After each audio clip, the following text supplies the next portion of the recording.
it's part of relationship, it's part of life. So if there's an issue with responsibility with reference to relationship, you would have that issue with life generally. You will have the issue with life. That means you will just be one of those people there, one of those guys just there. Nothing to you, nothing extraordinary with you. You can't be one of those people that will innovate things. You can't be one of those people that will break into things, that will want to change things. I will just want to create a niche, have an impact in a sphere of influence. Just do something. Have something that people know you to do. If you're not that purposeful, then you will see it from relationship, because relationship is part of life. So some of the things that we see in relationship is not just tied to that aspect of relationship. It's generally about life. So I think for those who may have an issue with responsibility, I think the question should now be more about you now, and having an assessment with you, having a TED talk with you, looking into the mirror and honestly confronting yourself, and stop living in denial, because many people live in denial. You see that it seems that this is the issue. Rather than go headlong and deal with it, be like a David and face your Goliath, you rather just do like an ostrich, put your head in the sand and hope nobody sees you. But that you put your head in the sand and try to hide does not mean that the battle is not in front of you. You are just delaying your day. So I think it's a general call to purpose. It's a general call to yourself and coming into purpose. Because part of purpose, within purpose, you will get your part. So that's what I'll say to, responsibility. You are going to say something.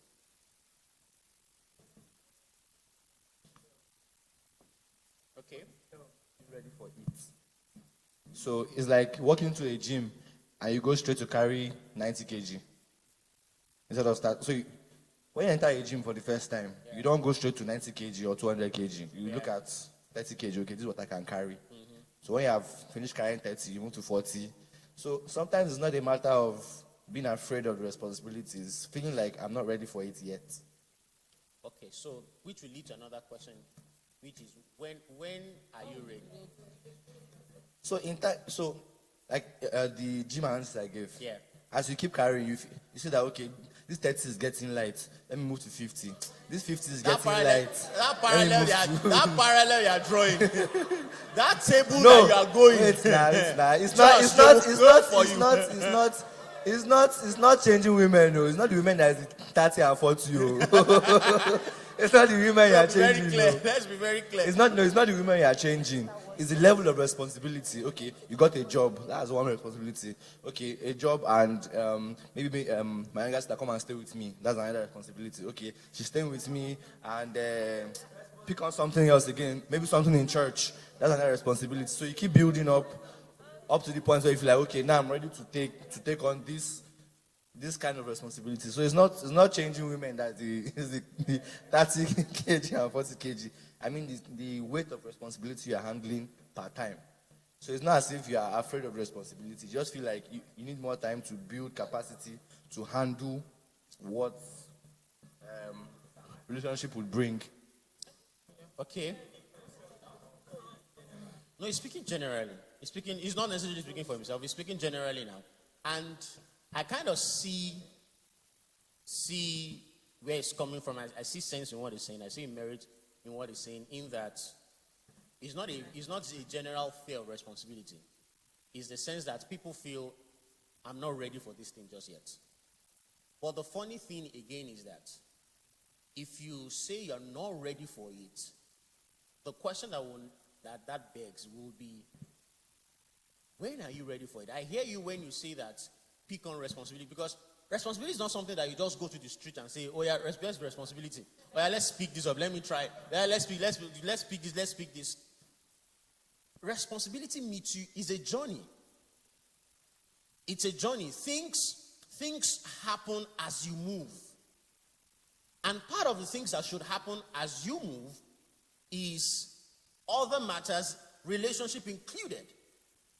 So I think it's something that people have really not come to recognize, that It's really a journey. I think people are stuck in one spot many times.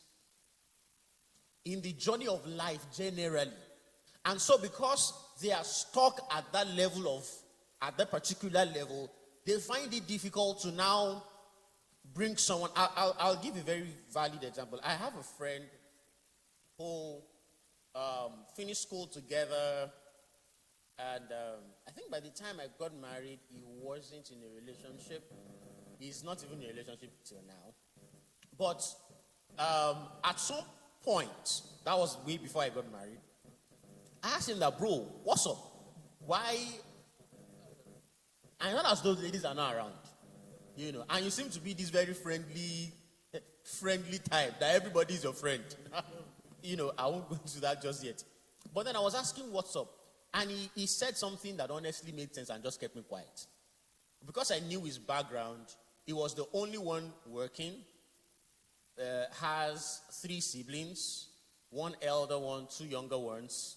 Of course, his family had some financial issues. He didn't even have a job at the time. He was just juggling many things. So at that point, the question will now be, and most of the things I'm juggling, most of the resources I'm getting, I always have to split.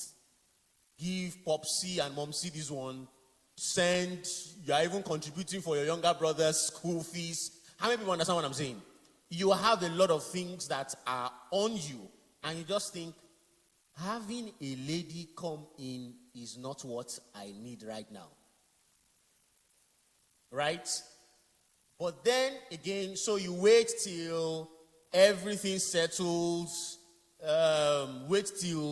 but the funny thing again is that if you keep on waiting like that, how many years do you think it will take you to be able to arrive at that space? How many years do you think it will take you? When will your parents come into their own will be able to be stable? Are you going to keep funding wait till your siblings are out of school?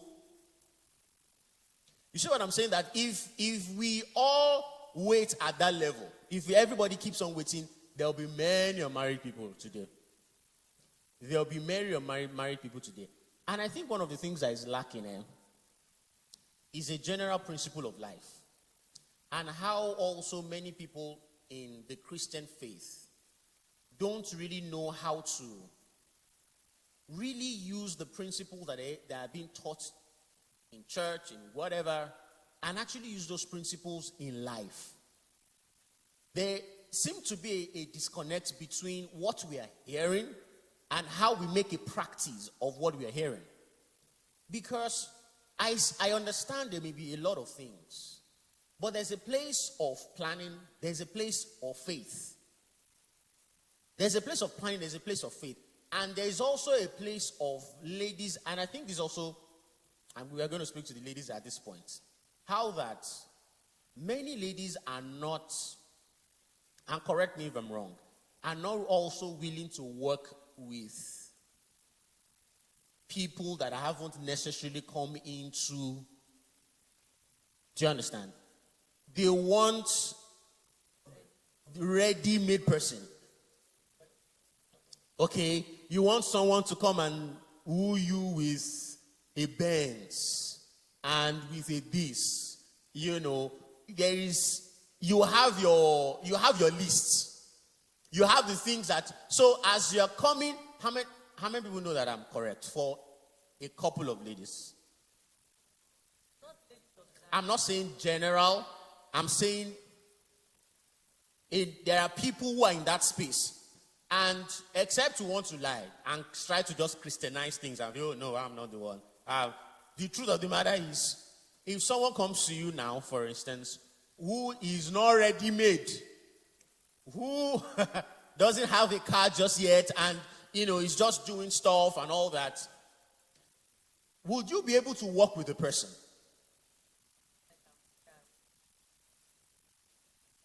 Would you be able to work with the person? Gospel, you want to say something? Feel free. Okay, sir. So I wanted to come in when you talked about responsibility. So I was trying to look at between responsibility and commitment.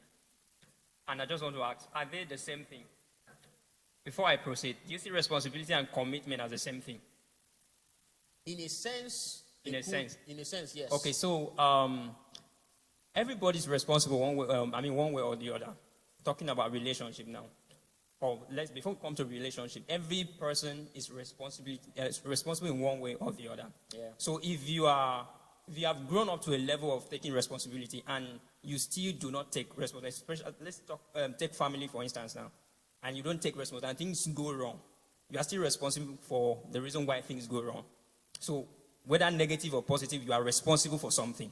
So I don't want to use the word responsibility or being responsible in relationship. I rather use the word commitment. So I think people don't just, maybe are not ready to be committed or to be faithfully committed to one thing. So someone was saying something at the back. So some guys right now, and it goes both ways, whether guys or ladies, just like what you mentioned right now. So some guys don't want to be committed maybe to one lady. They don't want to be faithfully committed to one lady. So they keep playing around. And then on the other hand, just like what you mentioned now, some girls maybe see a guy that is not already made and they look at the process, the work they will have to do, and they are not ready to be committed to that. I think that's what is holding people back. And that is what people need to define also. Are you ready for this? So I think, and it is right for you not to be committed if you are not ready. And then you still need to define when you feel, or what the definition of readiness, when you are going to be ready. So that's just what I wanted to tip in. So I think I'd rather use the word commitment than responsibility. Because one way or the other, we are responsible. Okay, Mufe wants to say something.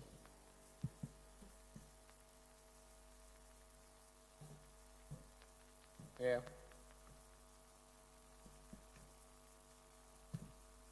Sorry. When you were saying something about if a lady want to marry somebody that is struggling, let me use the word, or someone that is not already, yeah. Mm-hmm. Okay, let me get into a relationship with somebody that is not ready-made, in quote. Mm-hmm. So I think the major purpose for this relationship is marriage. Yeah. Now, it's not, there's a way it sounds like when they say ladies I want to be comfortable in life. Definitely. Yes. Yeah. I'm not asking, yeah. I'm not asking for limousine, and I'm asking, I want to be comfortable. Now, if I'm with somebody that I know that cannot take care of himself properly yet, and we know that marriage, one of the major issue in marriage is finance. Yeah. So I don't think there's a reason why I want to be with somebody that I know that at the end of the day, we'll now start having financial problem. Before we now start talking about parenting. Yeah. In few months, hoping that when you get married, and then in few months you have children, Pampers is expensive, oh. Yes, it is, quite expensive. So I think it's okay for any lady to want to be comfortable and not want to be with somebody that is. Yeah. And also a lady, even for myself, I will not want to be a liability to somebody. Yeah. I want to work on myself to be financially stable to an extent. So for both the female gender and the male gender, I think there is a stage, financially, that you should have gotten to before you. Financial responsibility, that's what we are talking about, Mr. Gospel. Yeah. There's a place where you should have gotten where at least you know that you have things before you start chasing after relationship. Right. Okay. You want to let Toby say something. I'm liking this. Thank you. Please, I just came in. I didn't get the context, but there's something I heard that I really want to talk about. So I always hear this thing: ladies don't want to marry people that are struggling. Ladies don't want to marry people that are having it hard, right? But in a situation where you're marrying a made man, if you marry me, you are my liability. Right? If you are the type of person that is not yet made, right? If you are not yet made and you want to marry me that I am made, You are the person that, like, you are literally doing to me what you don't want to do to yourself. Right? So why should I be the one to do what you don't want to do? Because I'm a man. Right? And at the end of the day, like, we see, like, at the end of the day, we, like, see, like, it goes, it's, like, it's painful that, Hello. so I identify as a feminist, right? I identify as one of the people that believes that everybody should have equal rights, right? Everybody, like, equity. I believe in equity so much, but in That's a not situation feminism. where, yes, I know, like, right? But I just believe, like, in equity, basically, right? But in a situation where people of a certain gender are, like, expecting, no, now.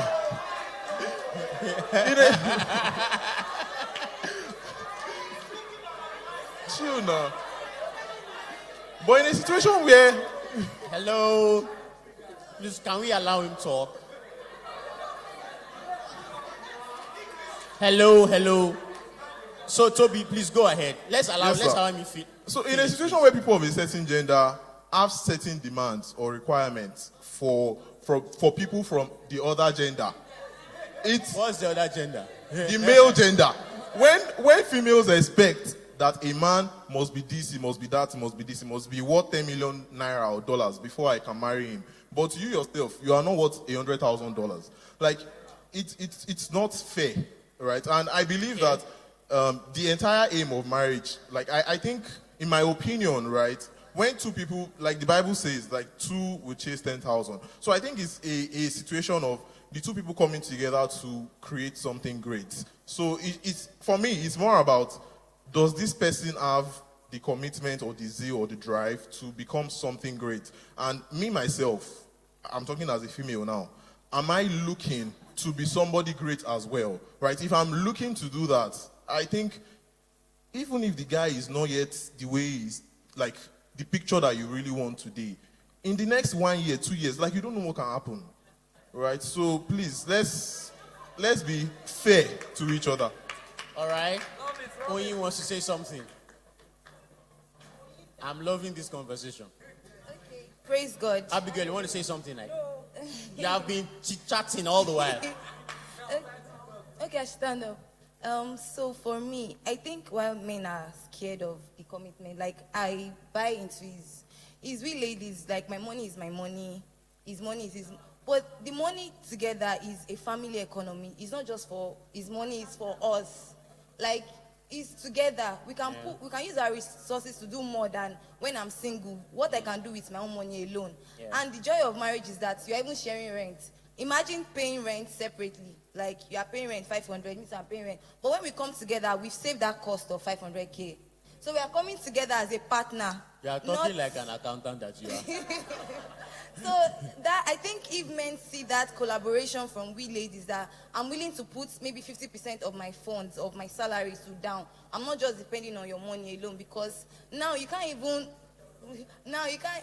like the way the Nigerian economy is, one person can only be working. You will drain the guy, like, you just drain him. So most ladies that stay at home moms, there's too, a kind of money that you can have.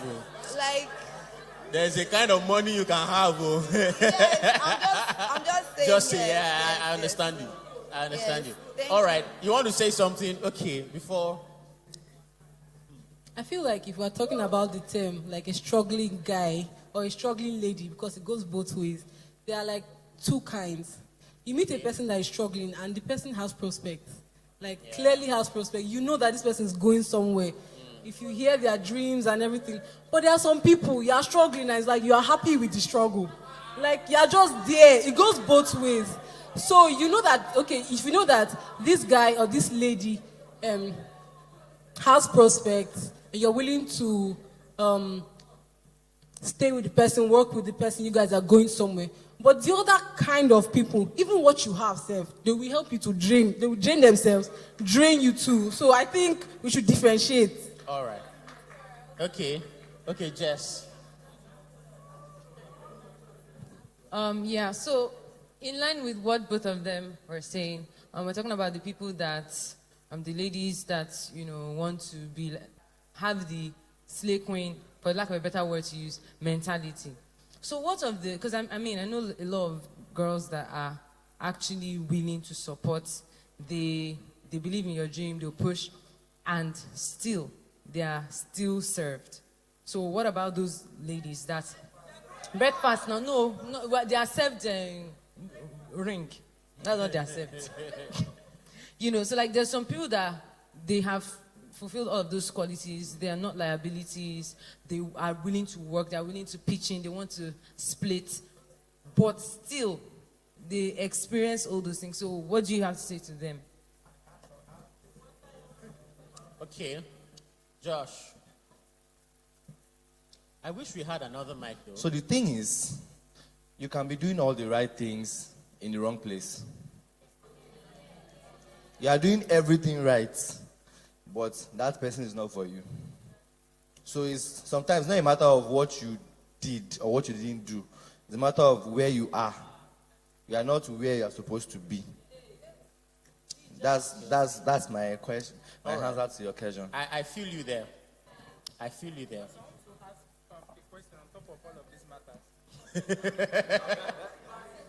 Okay. Yes, so it's just like two questions on everything. I hear a lot of prospects, right?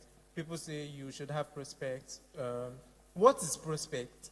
You understand? Because, people see, okay, he's working in a multinational, although he's not the Oga, but, he's going to get there. Oh, he's an entrepreneur at Ikeja. You understand? He does not have prospects, or does he have prospects? So what is the prospects, we're talking about? And then the other one is that these issues, right, in the past, didn't used to be, right, talking about our parents, like, so what has changed, and, what has changed? And in terms of what they did then and what is happening now, like, what should be done? Is it that, did they get it right going, at the end of the day, they did well, some parents starting without nothing and they did well, but now our own generation, we are looking at, no, I do not want to put myself in that position, right? Which is the best, I don't know if I... Okay, yeah, I get your question. So let me say this to help put all our thoughts together. Both the man, the guy, and the lady have their lives to live. That's one thing that we first of all need to understand. You are not here because of a guy. And a guy is not here because of a lady. Okay? You are not trying to be a good person so that you can marry. The end goal of life is not to marry. Do you understand? Your destination is not that, because it's as though I've married now, so life has been fulfilled. Let me just retire now that I'm married. There is your life. There is you. The problem is that many times people don't focus on the you. People don't build themselves, or better still, they build themselves. They focus on the you because of what I'm going to. So even in growing up, you hear your mothers say, you are better now to cook. How will you get an husband if you don't know how to cook? You are better, you are not even responsible. Can you keep a wife like this the way you are going? You are not being responsible because of a wife. You should be responsible. You are not learning to cook. If you're a guy, why can't you learn to cook as a guy? There are male chefs. So you are not trying to learn to cook so that you can have a marriage. I think people first of all need to focus on that. That you really need to build yourself. Which is what I was talking about. There is a you that needs to be comfortable. There is a you that needs to fulfill a purpose. There is a you that you can't just be in existence. See, we are all made in the image of God. There is a spark of Godship, let me say it like that is in every single person, believer or not. The Bible says that this is the light that lightens every man that comes into this world. So there is a spark of God in everybody, which means that there is that creative genius in every single person. there is that yearning for innovation. There is that yearning to work. There is that yearning to put your hands in something. There's just that yearning to there's something that is on the inside that is crying out for some measure of expression. And that is why there is nobody here that will be comfortable. You're out of school maybe 5, 6, 7 years, and you still don't have anything to do. Except something is fundamentally wrong, male or female, if you don't have anything to do and you're fine. Something is fundamentally wrong. You can wake up in the house and just yawn, and go back to sleep, and wake up, take breakfast, go back to bed. Life doesn't work that way. Paul said, "He that does not work should not eat." He wasn't saying, "He that does not work, I pity you, you will not find someone to marry." He didn't attach it to marriage. God, when he gave an assignment to Adam, cultivate this garden. He didn't say cultivate this garden so that you can keep a wife. There was just that assignment. So I think the thing is, people have set their priorities wrong. So you're trying to groom yourself for someone. Come on. You are worth more than that. You're not trying to groom yourself for anybody. You're trying to groom yourself for you. You're trying to be you. I'm trying to be the best version of myself. That's what I'm trying to do. Now, and that is what we mean by prospect.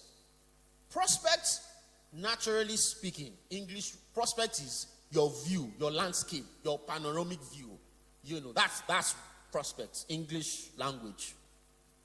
Just because I just opened it now. Let me even give some definitions on my phone. Prospect, this is just English. A region which the eye overlooks at one time.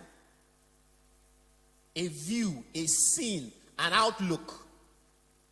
A futuristic or panoramic view. A landscape. Hence, a sketch of a land. So when we're talking about prospect, we are talking about the general view of you. What are you seeing? What is your perspective to life? Where are you going exactly? What do you want to make out of this your life? What do you want to do?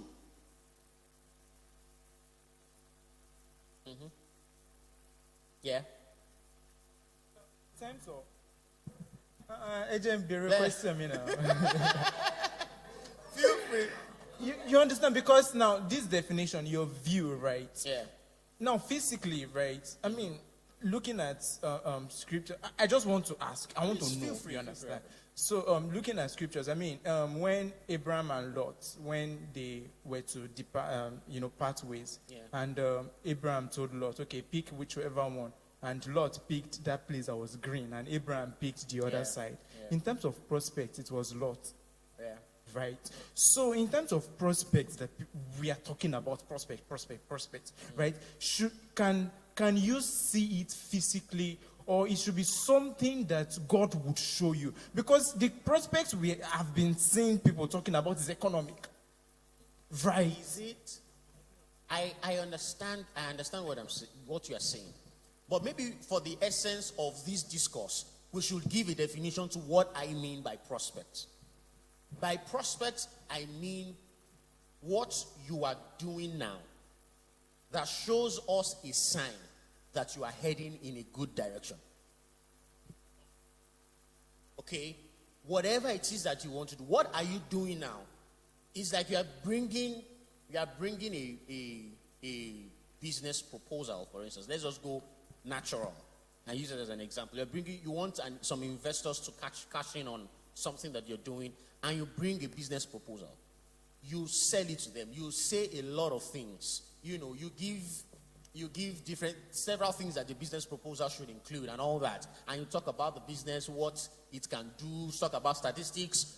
You put in inflation based on this, blah. You do your maths well, and then you tell people that, okay, based on all of this, by this time we should be having this. If you put these risk factors, blah, blah, blah, and you do all of that. That you are giving them the prospect of the business. You are showing them that you are doing something at the moment. And another thing is that when you're even giving a business proposal, okay, or you perhaps even want to go in for a grant, there is already some measure of example that you should have. Okay, so what you want to do this thing. What have you even done before now? Where are you coming? It's like you just woke up one morning and just say, this thing, let's do it. How much have you pushed? Let me give a good example. A number of us know MOJ here runs this I Lift thing, okay, which is an NGO. Now, when I Lift started, that wasn't the time to start looking for the big sponsors. Why? Because we had not seen anything that these people have done. At the level where you don't even need a sponsor, what have you done for yourself? It's almost even when you become a father, you're a friend, your friend comes to meet you that I want to do this business. In your mind, you know the friend that has sense. And you can guarantee that, okay, this guy, be like waiting they talk, it makes sense. I can push my money into it. You can also see something someone is saying and you can humor the person and be like, nice one. But in your mind, you're like, okay, better carry your load and get out of here. Who you and who? For where? Because you're already seeing little baby steps that we can take without much.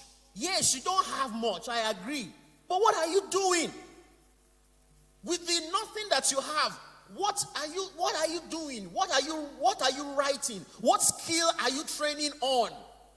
What are you building? What are you really building? I think that's even the word. That's the word that you should be asking. What are you building? You want to build a house. Okay, you don't need much to get a blueprint. You don't need much to be able to, you don't need proposal to have an imagination and to dream. You don't need visa to travel in your mind and say, okay, this is what I want to do. This is what I want to do. You don't need anybody. You can go, in your mind, you can enter US. You can go online. So what are you doing? That's what I want to see. Adam, you are cultivating. You have a garden. The thing is that many people have ignored their garden and they are looking for Eve.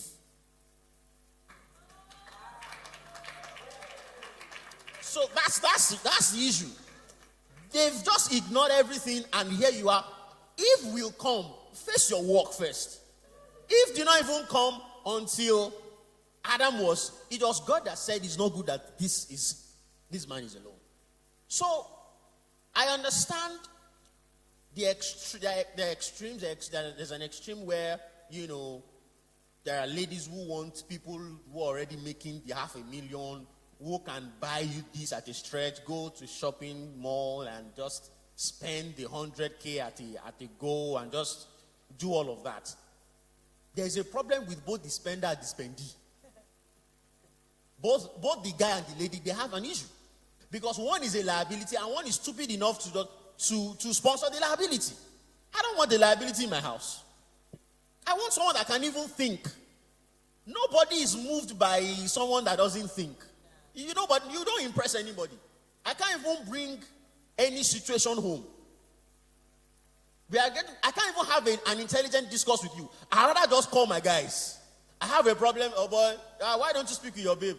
Just free that one, I beg. Free. What do you think I should do? You can't offer any intelligent thing. You can't bring anything to the table. Because if two people are coming together, it's not, forget, you are coming to, you are looking for your missing rib and you are coming to compliment. Look, you are not missing anything. You don't have any missing rib. Be your own person. You're a lady, you're a guy. Build yourself.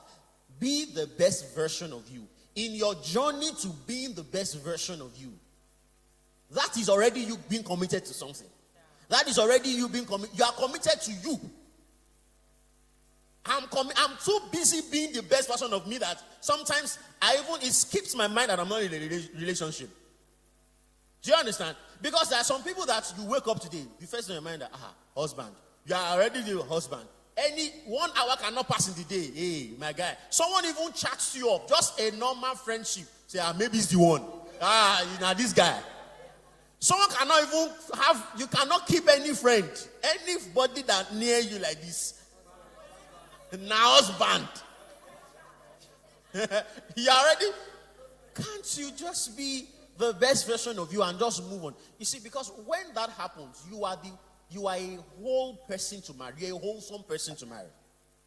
You're a wholesome person to marry. So I think that's where, we'll hang it for responsibility and with regards to fear. I think fear is more of a spiritual thing than a natural thing. That's just me. More so, you guys are spiritual people. We are spiritual people here. Yes, are there risks involved in anything? There are. Nobody knows exactly what tomorrow holds.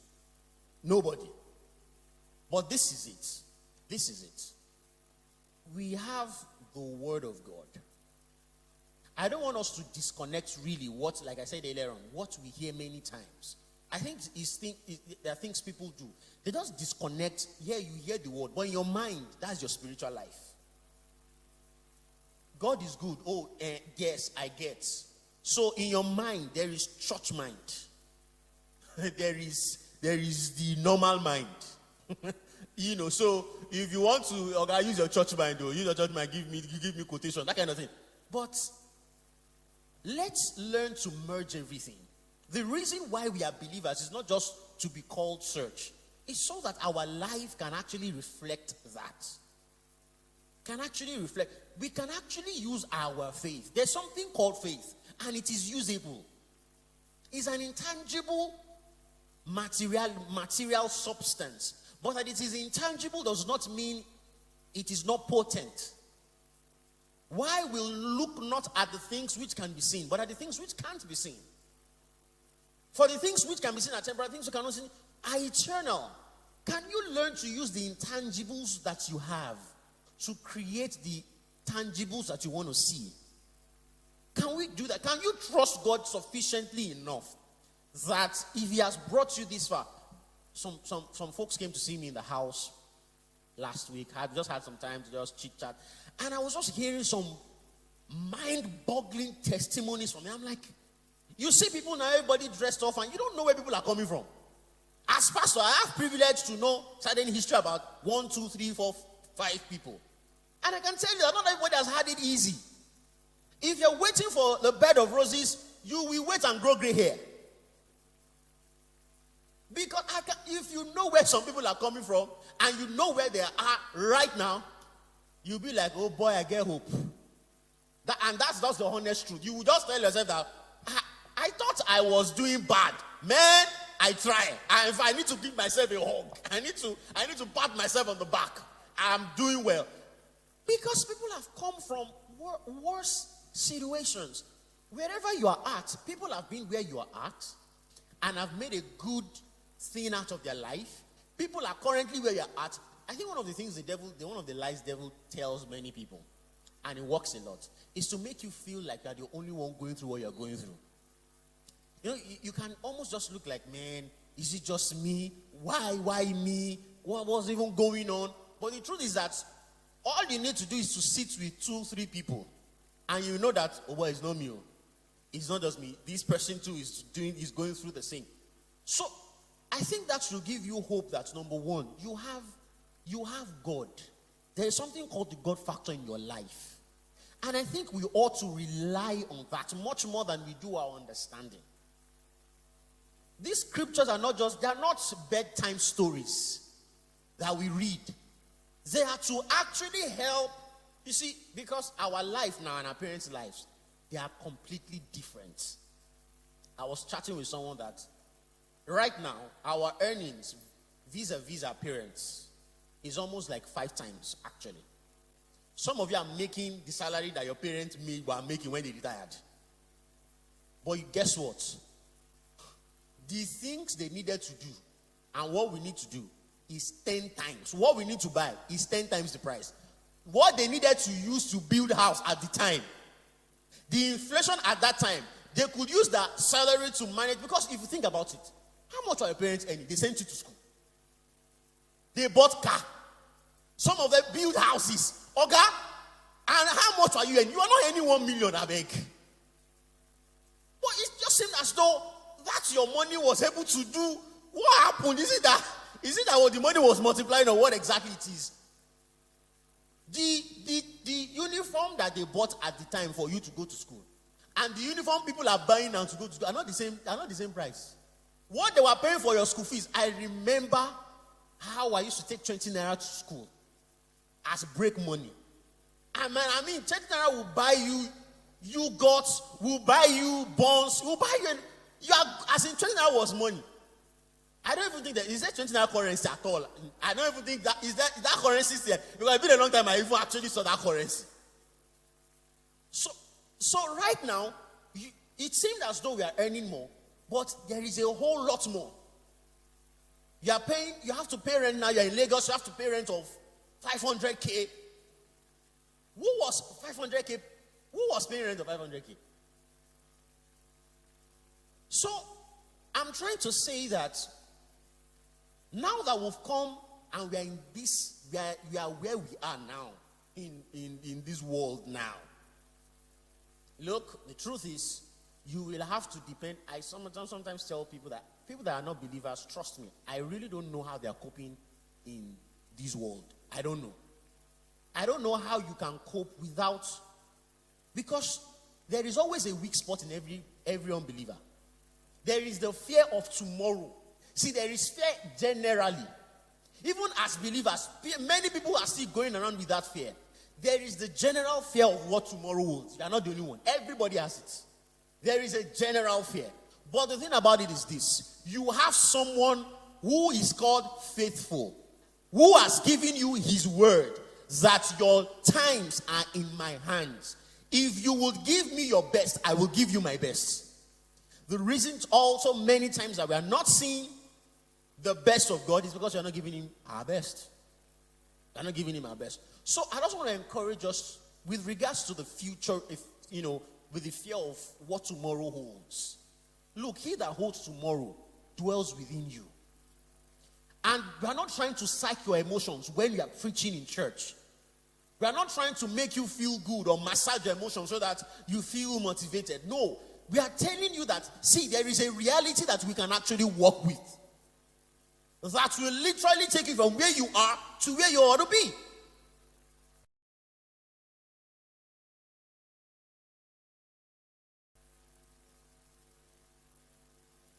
Let me tell a little example.